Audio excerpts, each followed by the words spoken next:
Oh my. Yo. Tim Burton.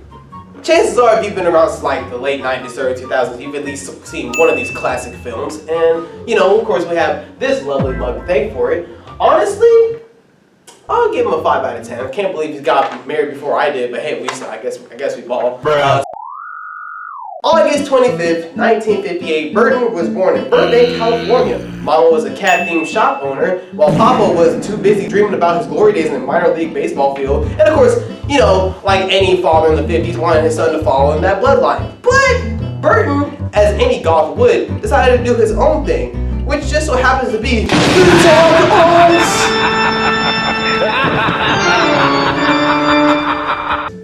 Or in which case, it was just filmmaking. It's pretty much the same thing. And that, son, is how I won minor league champion. And met your mother. Dad, I don't care about that. I want to sing. Because tonight will be the night that I will fall for you. Okay, son. Shut up. Just don't. You can't sing. Just here. Take the stupid camera and go record something. Yeah. And give me another beer while you're out here. I got reminded of your mother. When Burton was young, he of course would start making his own films, and you know, eventually they started. Oh shit! Why?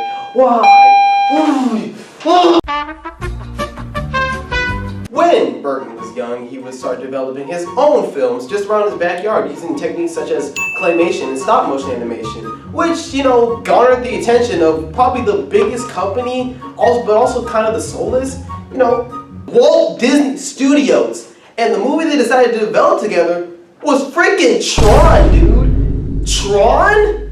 Dude, he made Tron.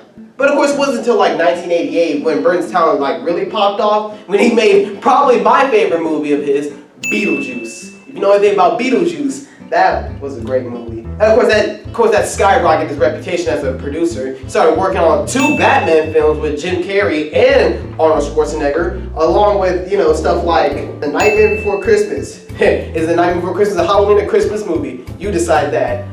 Yeah, and of course his magnum opus, Edward Scissorhands. Now with a name like Edward Scissorhands, it can't be that. Oh, a handsome face only a mother could love. And that mother was a raging alcoholic. Tim's film style is pretty much iconic.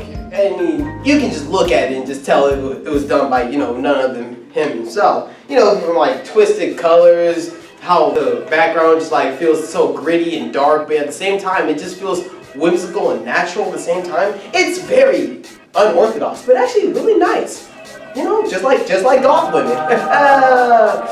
Please give me a shot. I'm very desperate. Step on me. What? What? Wait, what? Why did I write that? But yet, all those characteristics that I described to make a Tim Burton film, there's one thing that really stands out, are of course his characters. Such beautiful yet very wholesome characters can also be so dark and very twisted looking, but at the same time they act kind of like a contrast between them. You know, you got your horror characters like Jack Skellington, but in reality he's just a wholesome guy, really. Just a wholesome skeleton, just trying to figure out the magic and wonders of Christmas. It's like really good. Tim Burton's a very good producer. Let's do this. Of course, some major influences on Tim's career, of course, is none other than, of course, you know, people like Edgar Allan Poe, who made, you know, very gritty stuff like The Raven, which touch up on the subject of death. You know, a few years later, Tim would release a movie called Corpse Bride, which pretty much is thematically the same thing. You can't tell me otherwise. It's pretty much a love letter to that kind of stuff. And of course, you got, Vincent Price. Vincent Price made, of course, House of Wax, which was a very good horror film if you haven't watched it. Very nice indeed. And matter of fact, fun fact, they even worked together to create Edward Scissorhands. Oh my god, can we please get that off the screen?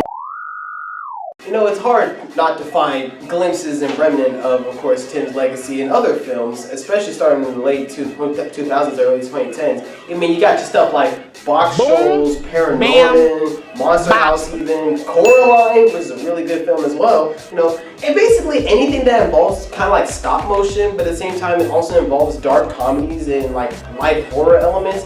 And you can pretty much bet that producer was influenced by people like Tim Burton and Edgar Allan Poe and stuff like that. And yeah, I think that's pretty cool.